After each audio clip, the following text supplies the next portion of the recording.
Miren, estamos tratando una serie que se llama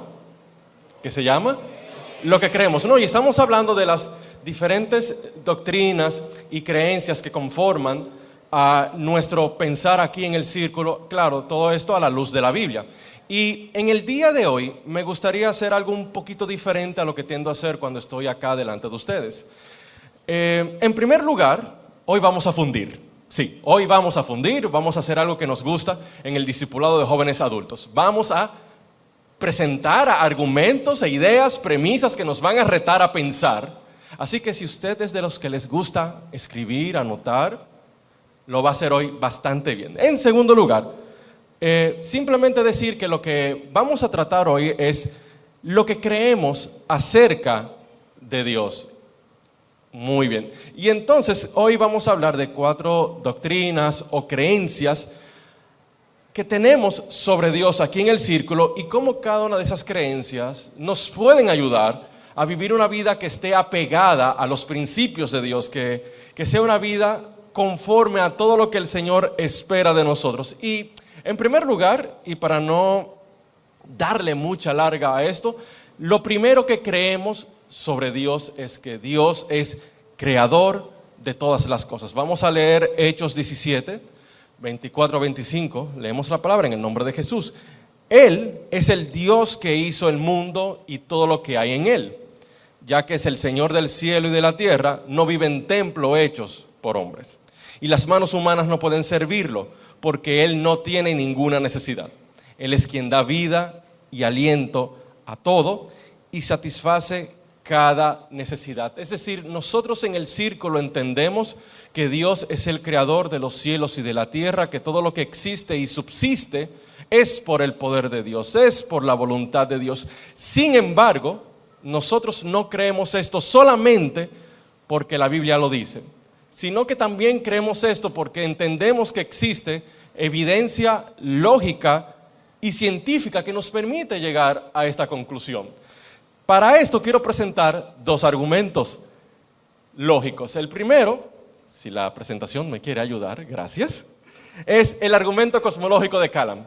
¿Qué dice? ¿Qué presenta el argumento cosmológico de Kalam? Bueno, está compuesto por 2 premisas y una conclusión. La primera premisa es: todo lo que comienza a existir tiene una causa. La segunda premisa: el universo comenzó a existir. ¿Cuál es entonces la conclusión lógica? El universo tiene una causa. Y esto, uno dirá, bueno, pero esto parece matemática elemental, ¿no? Para nosotros sí, pero por muchos años este ha sido, o por decenios o centurias, ha sido un tema de debate. Sobre todo cuando Einstein propone que el universo era eterno, y él no fue el primero que lo propuso, que el universo siempre ha existido. Y esto daba lugar a múltiples debates. Sin embargo, luego Einstein tuvo que reconocer que no, que el universo no era eterno, que el universo efectivamente, al estar en expansión, tuvo un centro donde todo se originó. ¿Y cómo podemos explicar esto? Bueno, antes de hablar sobre esta otra parte, quiero que veamos unas ideas que se desprenden del argumento cosmológico de Kalam.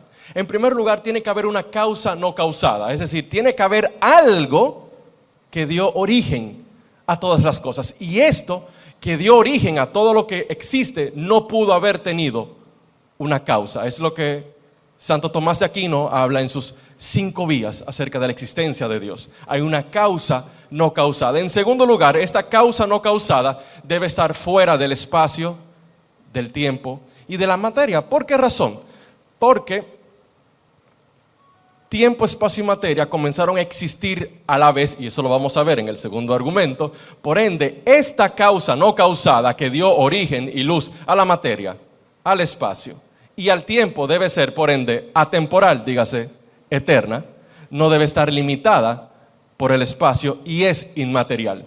Tercero, debe ser inimaginablemente poderosa esta causa no causada. ¿Por qué? Porque creó la materia y la energía. De hecho, los que vimos alguna vez una clase de ciencias naturales o de física en el colegio, en la universidad, hay un principio que dice: la energía no se crea ni se destruye, sino que, ¿verdad que lo conocemos? La energía no se crea ni se destruye, solamente se transforma. Sin embargo, esta causa no causada creó la energía. Debe ser inimaginablemente y exorbitantemente poderosa. Y por último, tiene que ser personal porque decidió crear en algún momento todo esto. Entonces, sobre esto de que el espacio, el tiempo y la materia debieron de comenzar a existir al mismo tiempo, y si la presentación me quiere ayudar otra vez. Muy bien, tenemos para esta explicación el modelo cosmológico más aceptado entre la comunidad científica, el modelo del Big Bang. Y básicamente tiempo, espacio, materia comenzaron a existir a la vez según lo que se propone en el Big Bang. Quien crea la teoría del Big Bang es Georges Lemaitre, que era un sacerdote católico, era físico, era astrónomo, era matemático. Y es interesante porque muchos ateos quieren utilizar la teoría del Big Bang para desmentir la existencia de Dios cuando justamente hace lo contrario. La teoría del Big Bang prueba la existencia de Dios. Ahora bien, ¿qué tiene que decir la Biblia sobre todo esto de que espacio, tiempo y materia comenzaron a existir a la vez? En la siguiente presentación vamos a leer Génesis 1:1. En el principio Dios creó los cielos y la tierra. Pero si lo leemos más detenidamente, en el principio, tiempo, Dios creó, ¿qué creó? El espacio. ¿Y la tierra? Materia. Tiempo, espacio, materia comenzaron a existir a la vez. Y ya la Biblia nos lo mencionaba. Muchas gracias. Qué eficiente ese Rubén, ¿eh? Entonces, en ese sentido, ven que ya funciona, súper eficiente. Nosotros creemos que Dios es creador, no solamente porque la Biblia lo dice, no solamente porque la Biblia lo afirma, sino porque tenemos la suficiente evidencia lógica y científica para respaldar esto. Ahora bien, ¿cómo esto nos puede servir a nosotros para vivir una vida apegada al Señor? Bueno, si reconocemos que Dios es el creador de los cielos y de la tierra, Dios entonces no solamente es el creador, es también el Señor de toda la creación. Y si Dios es el Señor de toda la creación, mi deber como creyente es rendir todo lo que soy ante Él. Porque si bien es cierto que estamos aquí, nos estamos congregando y estamos adorando al Señor, no es menos cierto que hay áreas de nuestras vidas que todavía no se han rendido al señorío de Cristo. Y es un reto que el Señor nos hace en esta mañana. Si tú me reconoces como creador, tienes también que reconocerme como tu Señor. De hecho, hay un pasaje muy interesante en Lucas 6, 46 al 48 que JJ trató en la semana pasada, de hecho. Así que, ¿por qué siguen llamándome Señor, Señor cuando no hacen lo que le digo? ¿Por qué siguen llamándome Señor, Señor cuando no hacen lo que le digo? Y yo no sé ustedes, esta primera parte del verso a mí ya me confronta. Porque si soy totalmente honesto, hay cosas que a mí me cuesta hacer que Dios me pide. Y quizás también hay cosas que a ti te cuesta hacer que Dios te pide. Les mostraré cómo es cuando una persona viene a mí, escucha mi enseñanza y después la sigue. Le voy a comparar a la persona que construyendo una casa sobre la roca y cavando y echando los cimientos, viene la tempestad, viene el viento, golpean a la casa pero no la derriban. Fíjense qué interesante, el Señor no solamente nos dice sigue mi palabra, también nos dice el beneficio de seguir su palabra. Y sabemos cómo termina esta enseñanza. El que no escucha mis palabras para ponerlas por obra, lo voy a comparar al necio que construye su casa sobre la arena, que cuando viene la tempestad, el viento, la lluvia, el agua, la derriban. Nuestras vidas se derriban cuando no seguimos a Dios. En segundo lugar, en el círculo creemos en un solo Dios que es triuno, lo que conocemos como la Trinidad. Y antes de entrar en este punto, tengo que decirles que la doctrina de la Trinidad es una de las más difíciles de comprender y de explicar porque escapa a nuestro marco de referencia. ¿Y a qué yo me refiero con esto? Nosotros tenemos una mente finita. Dios tiene una mente infinita. Y tratar desde una mente finita explicar al Dios infinito es una tarea ardua. De hecho, no se puede. Y lo vamos a ver un poquito más adelante. Así que estas son de las enseñanzas o doctrinas o ideas que aceptamos por fe, porque la Biblia lo presenta claramente y se revela la naturaleza de Dios a través de su palabra y lo aceptamos por fe, aunque eso significa no necesariamente comprenderlo al 100% y eso no está mal. De nuevo, Dios escapa nuestra comprensión. Entonces, en ese sentido, la doctrina de la Trinidad se sostiene sobre dos pilares, el pilar de la distinción y el pilar de la igualdad. ¿Cuál es el pilar de la distinción o qué dice? Padre, Hijo y Espíritu Santo son distintas personas. Sin embargo, el pilar de la igualdad dice que Padre, Hijo y Espíritu Santo comparten la misma y única naturaleza divina con los mismos atributos. Y esto lo podemos ver, por ejemplo, en Juan 1:1. Leemos. En el principio la palabra ya existía. La palabra estaba con Dios y la palabra era Dios. La palabra estaba con Dios, distinción. La palabra era Dios, igualdad. Entonces, ¿qué significa el concepto de Trinidad? Básicamente significa que Dios es tres en uno. Es decir, Dios es tres personas que coexisten en una única naturaleza divina. Es decir, aquello que hace que Dios sea Dios es su naturaleza, su sustancia, y esa naturaleza y sustancia es única y las tres personas de la Trinidad la poseen. Ahora, cuando hablamos de persona nos estamos refiriendo a que tiene voluntad, emoción, cognición, pensamiento, deseos, se comunica, se relaciona entre ellos y con nosotros. Y cuando hablamos de divinidad, de la única naturaleza y esencia divina, nos estamos refiriendo a que tienen todos los atributos de la colección de la divinidad. Dígase, es eterno, es omnipotente, es omnipresente, es omnisapiente. Todo lo puede, todo lo hace, está en todo lugar. Y de hecho, cuando nosotros vemos cómo cada uno interactúa con el ser humano, a lo largo de la Biblia podemos ver que Dios es uno y es tres personas y se relaciona con nosotros de manera diferente. ¿Qué hace Dios el Padre? Dios el Padre ordena, Dios el Padre crea. ¿Qué hace Dios el Hijo? Dios el Hijo nos redime, intercede por nosotros delante del Señor, como dice la carta a los Hebreos. ¿Qué hace Dios el Espíritu Santo? Nos redarguye, nos recuerda todo lo que Cristo ha enseñado, nos transforma. Dios es uno en naturaleza, Dios es tres en persona. Ahora bien, ¿es esta enseñanza bíblica? Bueno, vamos a ver lo que la Biblia enseña. En primer lugar, existe un solo Dios. Aquí tengo que corregir algo. Yo estuve trabajando en esta presentación muy rápido. No es Deuteronomio 4:6, es Deuteronomio 6:4. Y es un verso que quizás algunos de ustedes ya conocen. Escucha ahora, Israel, Jehová tu Dios, Jehová uno es. Primera de Corintios 8:4, Gálatas 3:20 enseñan que existe un solo Dios. En segundo lugar, el Padre es Dios, según Juan 6:27, Romanos 1:7. Pero el Hijo también es Dios, como vimos en Juan 1:1, Colosenses 2:9, Hebreos 1:8, Primera de Juan 5:20.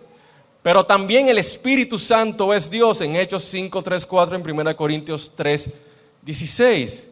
Y los tres interactúan entre ellos, como vemos en Génesis 1:26. Hagamos al hombre a nuestra imagen y semejanza. Dios no estaba hablando con los ángeles cuando dijo esto.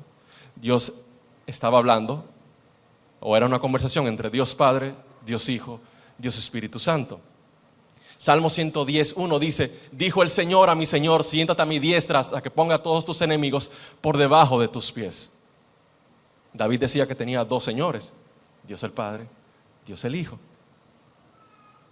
Y otros pasajes más que están mencionados ahí. Entonces, en ese sentido, ¿por qué la Trinidad es compleja y difícil de explicar? Porque nosotros vemos las cosas desde nuestro punto de vista como creación. En la creación, un solo ser tiene una sola personalidad. Y de hecho, cuando un solo ser tiene varias personalidades, es un trastorno llamado trastorno de personalidad múltiple, se lo dice un psicólogo, por si acaso. Sin embargo, esto no es igual en el caso de Dios. Nosotros sí podemos afirmar a la luz de la Biblia que Dios tiene una sola naturaleza, es un solo Dios, y tres personas a la vez que no fueron creadas por traumas, como en el caso del trastorno de múltiples personalidades, sino que desde la eternidad coexisten a la vez. Y señores, les voy a decir algo. Si Dios fuera un invento humano, Dios fuera sencillo de explicar. Pero Dios no es un invento humano. De hecho, en Job 11:7 dice, ¿quién entenderá las profundidades de Dios? En otra versión dice, ¿quién entenderá los secretos de Dios? Esto es una doctrina que escapa nuestra comprensión humana por nuestra limitación mental finita. Y es algo que decimos, la Biblia lo presenta, la Biblia es coherente al mencionarlo, lo aceptamos por fe. Amén. Ahora bien, ¿cómo esto nos puede servir a nosotros en nuestra vida cristiana? Juan 17:21 dice, te pido, el Señor Jesús orando,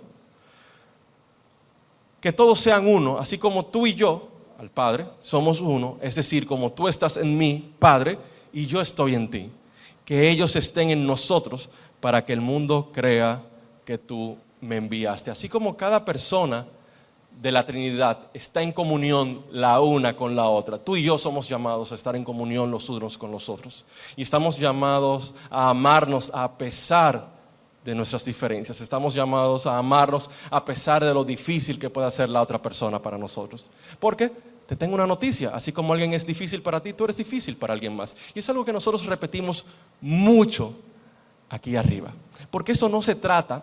Y es lo interesante y lo poderoso. Dios no te ama porque tú te lo mereces.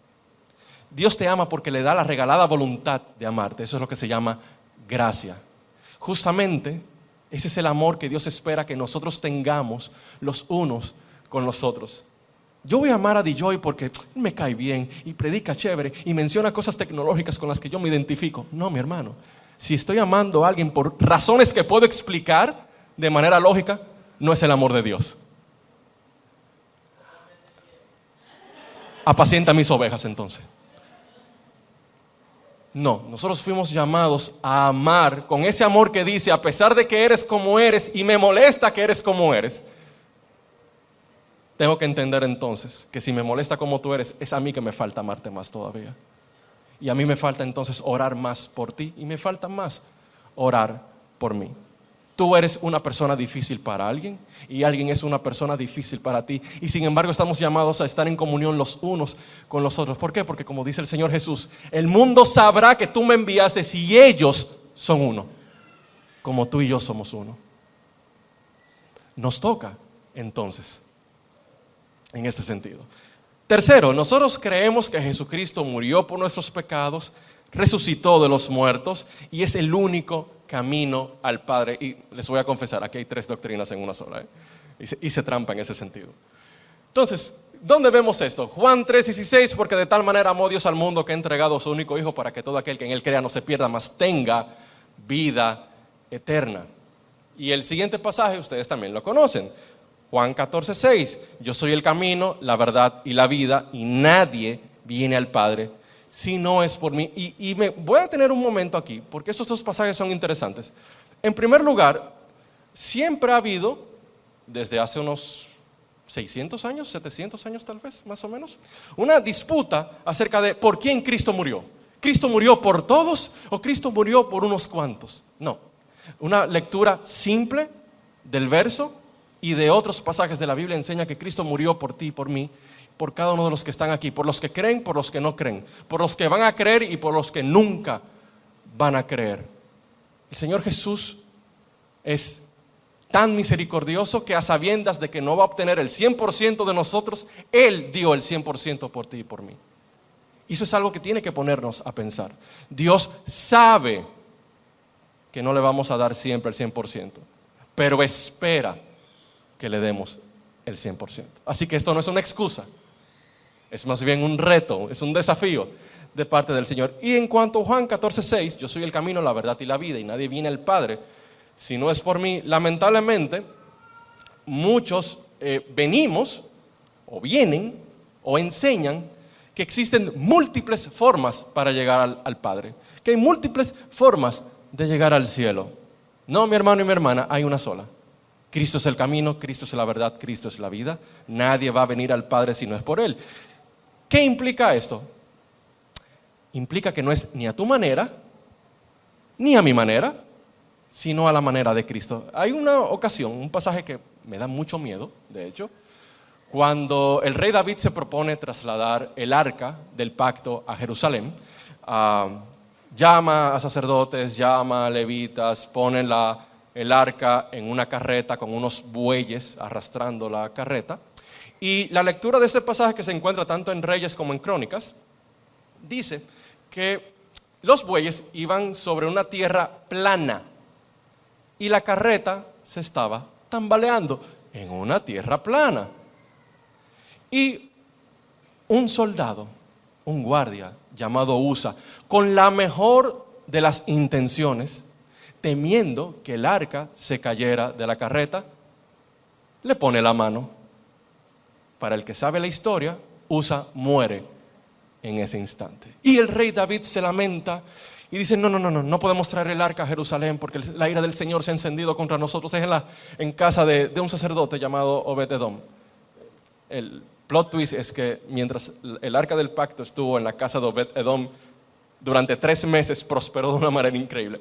El tema es que David no podía soltar este tema y comienza a consultar el libro de la ley o los libros de la ley y se topa con un pasaje y dice, esto es tremendo, y manda a llamar a los sacerdotes, manda a llamar a los levitas, manda a llamar a los ancianos y dice, señores, nosotros pecamos porque la palabra enseña que el arca debía ser transportada sobre los hombros de los levitas, pero nosotros no lo hicimos así y por eso Dios nos castigó y Dios nos quebrantó, porque lo buscamos pero no como Él quería ser buscado. Yo soy el camino, la verdad y la vida. Él es el que te dice y Él es el que nos enseña cómo tenemos que acercarnos y buscar a Dios. No es a tu manera, no es a mi manera, es a la manera de Dios. Amén. Ahora bien, ¿cuál es otra enseñanza que se puede desprender de esto? Que tenemos que poner los ojos en Jesús. Tenemos que poner los ojos en las cosas eternas. Colosenses 3:2 dice, pongan la mira en las cosas eternas. Y Hebreos 12:2 nos aclara cuáles son esas cosas eternas. Puestos los ojos en Jesús, el autor y el perfeccionador de nuestra fe. ¿Por qué? Porque esta vida es un entrenamiento que nos prepara para la eternidad. Y dependiendo como nosotros nos preparemos, vamos a alcanzar o no esa eternidad. De hecho, en la parábola del sembrador, si pueden recordar, hubo parte de la semilla que el sembrador salió a sembrar, que cayó entre espinos. Y dice que creció, pero comenzó a ser ahogada por los espinos. Y Jesús explica que la semilla que cae entre espinos representa a las personas que reciben la palabra, pero que el afán de este mundo, los problemas, las preocupaciones y el amor a las riquezas ahoga la palabra en ellos. ¿Y qué quiere decir esto?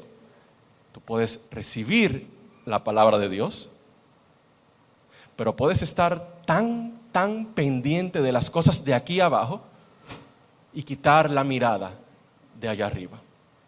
Y la Biblia nos manda a ser intencionales en poner los ojos en Jesús. Él es el único camino, Él es la única verdad, Él es la única vida. Y no me malentiendan, uno tiene que tener planes, uno tiene que tener metas y trabajar por ellas, claro que sí. El problema viene cuando nuestras metas y nuestras fuerzas y atención están más en la meta que en Dios. Cuando nos preocupa más pegarnos en la radio y ganar el primer millón que vivir una vida que agrada a Dios. Cuando nuestra preocupación es lo primero y no lo segundo, tenemos que revisarnos y detenernos y decir, Señor, ayúdame, porque no estoy poniendo la mirada en las cosas de ti. en las cosas de arriba. De nuevo, es importante tener metas y trabajar por ellas. Eso se llama un sentido de propósito. Pero nuestro propósito eterno es superior al propósito terrenal. Amén. Y por último, nosotros creemos que el Espíritu Santo es nuestro consolador. Leamos Juan 14:26. Dice: pero el Espíritu Santo, a quien el Padre enviará en mi nombre, los consolará y les enseñará todas las cosas y les recordará todo lo que yo les he dicho. Qué bueno que Fausto no está aquí, porque no sé si voy a pronunciar mal esta palabra, así que ni modo, me voy a tener que enterar más adelante. Pero la palabra que aquí se traduce como consolador y en otras versiones como consejero es paracletos. Ahora bien, paracletos tiene un significado bien curioso. No solamente es la persona que aconseja o que consuela, es también la persona que ha sido designada al lado de alguien para asistir en todo lo que pueda necesitar. No en una cosa, en todo lo que puede necesitar. El hecho de que tengamos el Espíritu Santo como nuestro paracleto, como nuestro ayudador, como nuestro consolador, implica que nosotros siempre vamos a poder contar con que alguien nos va a estar recordando todo lo que Jesús nos ha enseñado, con alguien que nos va a estar mostrando toda la verdad de Dios, con alguien que cuando estemos a punto de meter la pata nos va a decir, no es por ahí, no, devuélvete. Cuando estemos siendo retados a hacer lo bueno y nos estamos resistiendo, ese paracleto que va a decir, no, mi hijo, avance, dele para adelante, parce, no se detenga. Contar con el paracletos significa que vamos a recibir la paz que sobrepasa todo entendimiento. Contar con el paracletos significa que vamos a recibir el amor de Dios que cubre multitud de faltas. Tener al paracletos significa que recibimos el consuelo en nuestro corazón en medio de un mundo atribulado, porque yo no sé si a ustedes les pasa, pero eso allá afuera está difícil y complejo. Yo veo pacientes todos los días, créanme, afuera está difícil la cosa. Y tener en quien reposar, tener en quien descansar, tener en quien decir, Señor, tú llevas mis cargas y por ende puedo poner todas mis ansiedades sobre tus manos porque tú tienes cuidado de mí, es algo que no todo el mundo tiene el privilegio de hacer y quisiera poder hacer. Tener al Paracleto en nuestras vidas, habitando en nosotros, nos dice que podemos andar en el Espíritu y no satisfacer necesariamente los deseos de la carne. Por ende, ¿cómo esto nos puede ayudar de una manera práctica? Bueno, te voy a hacer una pregunta. ¿Cuándo fue la última vez en tu tiempo de oración que dijiste, Señor, háblame, déjame escucharte, déjame ver tu voluntad en mi vida? Guía, no todos mis pasos a nivel general solamente, no, guíame en esto. ¿Cuántas veces venimos, Señor, yo quiero un carro y una cuenta de banco con muchos ceros al final, no al principio, y quiero un esposo o una esposa, y quiero. Y no está mal pedir, pidan y van a recibir, dice el Señor Jesús. Ahora bien, nuestra relación con Dios se limita a una relación con un cajero automático, donde yo voy cuando necesito algo. O yo le pido, Señor, tengo tantas ganas y deseos de conocerte y de escucharte, que necesito que tú quebrantes mi corazón, que necesito que tú acalles las voces de la preocupación que tengo y de la ansiedad que tengo, para poder escuchar tu única voz que es verdadera en este mundo. ¿Cuándo fue la última vez que durante tu tiempo de oración tú dijiste, Señor, necesito más de ti? No por lo que tú me puedes dar, sino por quien tú eres. Somos llamados a vivir y depender del Espíritu Santo. Así que en ese sentido, te voy a pedir por favor que te pongas sobre tus pies. Y quiero que oremos. Quiero que le pidamos al Señor que si en algo Él nos ha hablado hoy, que nos guíe, que nos fortalezca, que nos instruya. Si de alguna manera el Señor ha removido algo en nosotros hoy a través de su palabra. Quiero que le pidamos acerca de eso y que le digamos: Señor, ayúdame a ser como tú. Señor, ayúdame a depender de ti. Señor, ayúdame a caminar en ti. Así que cierra tus ojos, porque este es tu tiempo con Dios y luego voy a hacer una oración para culminar.